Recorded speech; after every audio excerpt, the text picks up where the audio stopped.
ரீனாவுக்கு ரதி ஒரு பாயிண்ட் கொடுக்க ரீனாவாலேயே இதை நம்ப முடியல. இதனால தேஜு கடுப்பாகி ரதி கிட்ட வந்து பேஷண்ட் கிட்ட எமோஷனலா பேசுறதுக்கெல்லாம் பாயிண்ட் கொடுக்கறது நல்லா இல்லைன்னு சொல்ல, நான் கொடுத்த பாயிண்ட் அதுக்கு இல்ல தேஜு. ரீனா அந்த குழந்தையோட உயிரை எப்படியாவது காப்பாத்தணும்னு போராடினதுக்குன்னு சொல்லிட்டு போறா. இங்க ரவி பாரதி கிட்ட நம்ம ஊர்ல இருந்து கிளம்பும் போது என்ன முடிவு பண்ணமோ அது நடக்கணும். உனக்கு வீசா வந்தது இங்க இருந்து கிளம்பி போயிருன்னு சொல்ல, அனிதா கிட்ட நான் சொன்னதுனால கோவத்துல இப்படி பேசுறீங்களான்னு கேட்க, இது உன்னை பத்தியோ அனிதாவை பத்தியோ இல்ல, இது என்ன பத்தின்னு சொல்ல, இன்னும் 2 மாசத்துல வீசா வந்துரும், அதுக்கப்புறம் நான் இங்க இருந்து கிளம்பிடுறேன் போதுமான கோவமா சொல்றா. இங்க நம்ம பசங்க எல்லாரும் சினிமா டாக்டர் வீட்டுக்கு பார்ட்டிக்கு வர, சாரு ராமநாதனோட கண்ணை பொத்திக்கிட்டே வந்து துறக்க, நம்ம பசங்க சர்ப்ரைஸ்னு கத்திட்டு ராமநாதனுக்கு விஷ் பண்றாங்க. ஆனா ராமநாதன் இதுதான் சர்ப்ரைஸா, இந்த மூஞ்சுங்களை தான் நான் டெய்லி ஹாஸ்பிட்டல்லே பாத்துக்கிட்டு இருக்கேன்னு சொல்ல, இதை கேட்டதும் நம்ம பசங்க எல்லாம் டல்லாக, நான் சும்மா விளாட்டுக்கு தான்ப்பா சொன்னேன்னு சொல்லிட்டு கேக்கெல்லாம் வெட்டுறாங்க. அப்புறம் நம்ம பசங்க சரக்கு அடிக்க ஆரம்பிக்க அர்ஜுன், அனிதா, ரவி, பாரதி எல்லாருமே வர்றாங்க. ரவியும் நம்ம பசங்களோட நல்லா சரக்க போட்டுட்டு அனிதா கிட்ட பேச போக, நீ குடிச்சிருக்க இப்ப எதுவும் பேச வேணாம்னு அனிதா சொல்லிடுறா.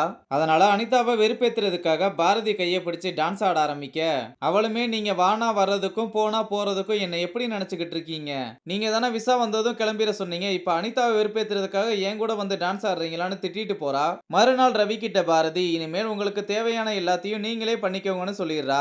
ரவியும், ஓ அப்படியா விஷயம், நீ இல்லாம என்னால எதுவும் பண்ண முடியாதுன்னு நினைக்கிறியான்னு சமைக்க போக, அப்ப மாவு ரவி மேல கொட்டிற. அப்ப பாரதி வந்து ரவியை பார்த்து சிரிச்சிட்டு, மாவுக்கு பதிலா மிளகா பொடி இருந்தா நல்லா இருக்கும்னு சொல்லி பன்னையும் ஜாமையும் எடுத்து கொடுக்குறா. ரவியும், நேத்து நான் உங்ககிட்ட அப்படி நடந்துகிட்டது தப்பு தானே சாரி கேட்கிறான். இங்க திவி இன்னும் டியூஷனுக்கு வரலன்னு டீச்சர் தேவுக்கு கால் பண்ண, தேவ் ரதி கிட்ட விஷயத்த சொல்லிட்டு ரீனா ஹாஸ்பிட்டலுக்கு வந்திருக்காளான்னு கேட்க, இல்ல இன்னைக்கு ஆஃப் எடுத்திருக்கான்னு சொன்னதும், ரீனா கூட இருக்காளான்னு கேட்டு பாரு, நான் டியூஷனுக்கு போய் பாக்குறேன்னு சொல்லிட்டு தேவ் கிளம்புறாரு. இங்க திவி அவளோட ஃப்ரெண்ட்ஸ் எல்லாம் சேர்ந்து ஸ்விம்மிங் பூல்ல விளையாடிக்கிட்டு இருக்க, அங்கதான் ரீனாவும் அர்ஜுனும் இருக்காங்க. அப்ப ரதி கால் பண்ணி திவி உன் கூட இருக்காளான்னு கேட்க, ரீனா திவி என் கூட இல்லைன்னு சொன்னதும் ரொம்பவே பதட்டமாயிடுறா.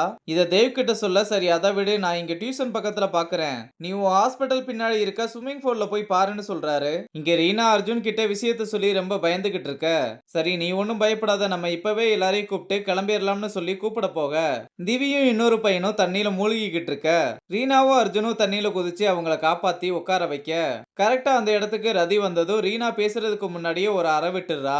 இதை அர்ஜுன் பார்த்து ஷாக் ஆகுறதோட இந்த எபிசோட முடிச்சிருக்காங்க.